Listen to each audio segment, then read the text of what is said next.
जम्मू कश्मीर के अनंतनाग जिले के पहलगाम में हुए आतंकवादी हमले ने पूरे देश को हिला कर रख दिया है। इस आतंकी हमले में अब तक 25 से ज्यादा पर्यटकों की मौत हो गई है।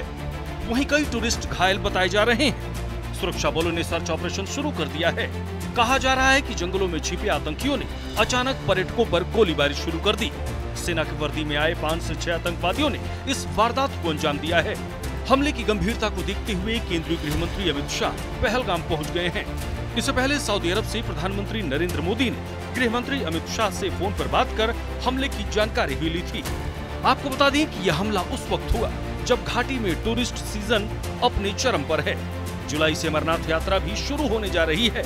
खूबसूरत वादियां और शांत पहाड़ियों के लिए मशहूर इस इलाके में जब अचानक गोलियों की आवाज गूंजी तो वहां मौजूद पर्यटक दहशत में आ गए। वहीं इस दर्दनाक घटना से कुछ समय पहले नेशनल कॉन्फ्रेंस के सांसद आगा सैयद रुहुल्ला मेहदी ने एक बयान दिया था, जो अब और भी सवालों के घेरे में आ गया है। उन्होंने कुछ महीने पहले कहा था कि कश्मीर में टूरिज्म सांस्कृतिक हमला है। ऐसे में सवाल उठता है कि उनका ये बयान क्या पहलगाम में हुए हमले की पृष्ठभूमि तैयार करने में बड़ी भूमिका निभाई थी। दरअसल सांसद रुहुल्ला ने एक पॉडकास्ट में कहा था कि जो टूरिज्म कश्मीर की अर्थव्यवस्था को मजबूती देता है, वही यहाँ की संस्कृति पर भी हमला कर रहा है। उन्होंने इसे कल्चरल इन्वेजन कहा था और दावा किया था कि इससे कश्मीर की असल पहचान खत्म हो रही है। सांसद के इसी बयान पर बीजेपी जम्मू कश्मीर के मुख्य प्रवक्ता सुनील सेठी ने तीखी आलोचना करते हुए कहा था कि ये बयान घाटी की पर्यटन अर्थव्यवस्था के लिए घातक है। उनका आरोप था कि नेशनल कॉन्फ्रेंस डर फैलाने की राजनीति कर रही है, जिससे पर्यटक डर कर घाटी न आए।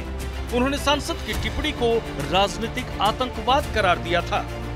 ये जो चल रहा है इस वक्त, जिसे ये टूरिज्म कहते हैं, ये टूरिज्म नहीं है मेरी नजर में ये कल्चरल इन्वेजन हो रहा है by purpose and by design. तो नेशनल कॉन्फ्रेंस का एक बड़ा नेता ये कहता है कि टूरिज्म या टूरिस्ट जो बाहर से आते हैं वो कल्चरल इन्वेजन कर रहे हैं कश्मीर में।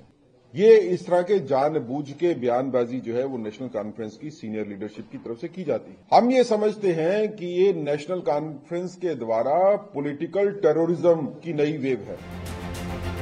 बहरहाल अनुच्छेद 370 के बाद घाटी शांत थी, लेकिन पाकिस्तान की एक नापाक हरकत ने घाटी को एक बार फिर से अशांत कर दिया। अब जब पहलगाम की 22 सार्क घाटी में हमला हुआ तो अब सवाल और तेजी से उठने लगे हैं कि क्या सांसद के उस बयान ने कहीं न कहीं उन ताकतों को बल दिया जो घाटी की शांति बिगाड़ना चाहते हैं। ब्यूरो रिपोर्ट, सूर्या समाचार।